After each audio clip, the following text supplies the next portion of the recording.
Acts chapter 24 recounts Paul's formal trial before Felix, the Roman governor. The Jewish leaders bring charges against Paul, accusing him of being a troublemaker, a ringleader of the sect of the Nazarenes, and profaning the temple. Their accusations are designed to paint Paul as a dangerous criminal deserving Roman intervention. This chapter shows the legal processes of the time and the political maneuvering by the Jewish authorities to eliminate Paul. Paul defends himself by addressing the charges directly. He asserts his integrity, explaining that he has lived a blameless life before God and men and that he has not committed any offense worthy of death or imprisonment. He emphasizes that his only crime is his faith in Jesus Christ and his belief in the resurrection of the dead. Paul's defense highlights the clash between God's truth and human traditions, showing how the gospel often brings conflict with established religious authorities.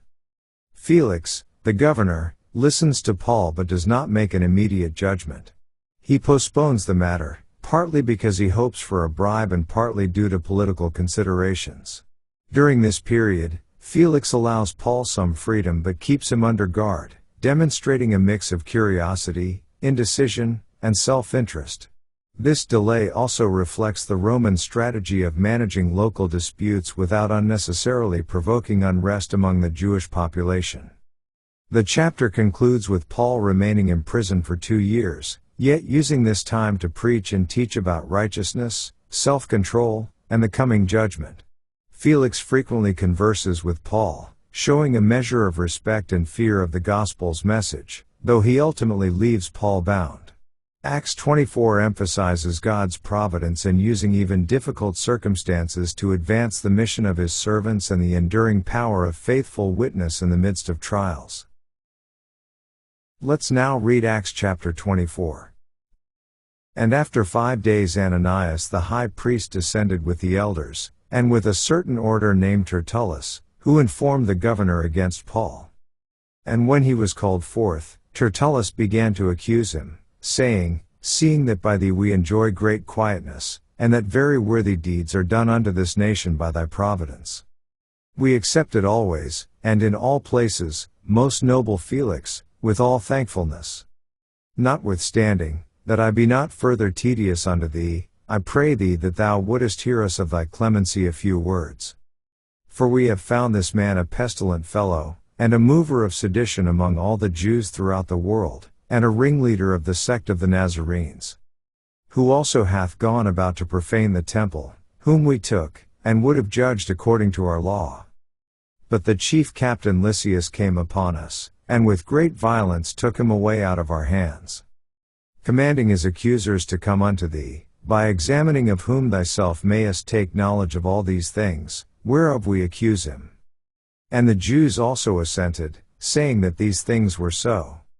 Then Paul, after that the governor had beckoned unto him to speak, answered, Forasmuch as I know that thou hast been of many years a judge unto this nation, I do the more cheerfully answer for myself.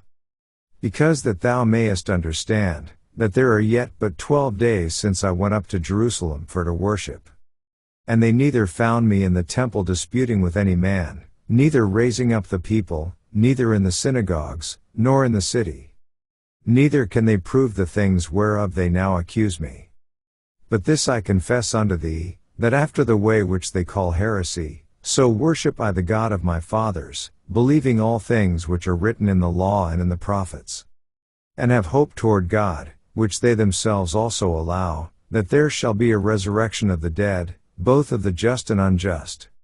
And herein do I exercise myself, to have always a conscience void of offense toward God, and toward men.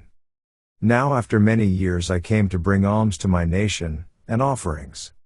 Whereupon certain Jews from Asia found me purified in the temple, neither with multitude, nor with tumult. Who ought to have been here before thee, and object, if they had aught against me. Or else let these same here say, if they have found any evil doing in me, while I stood before the council.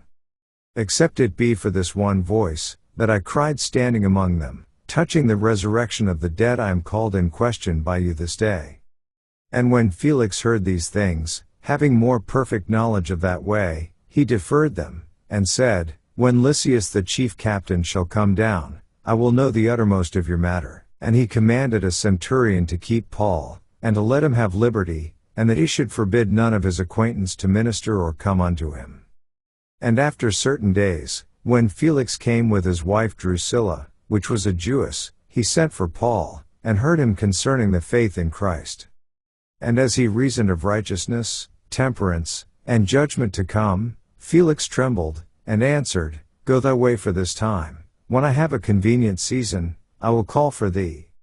He hoped also that money should have been given him of Paul, that he might loose him, wherefore he sent for him the oftener, and communed with him. But after 2 years Porcius Festus came into Felix's room, and Felix, willing to show the Jews a pleasure, left Paul bound. This ends our reading of Acts chapter 24.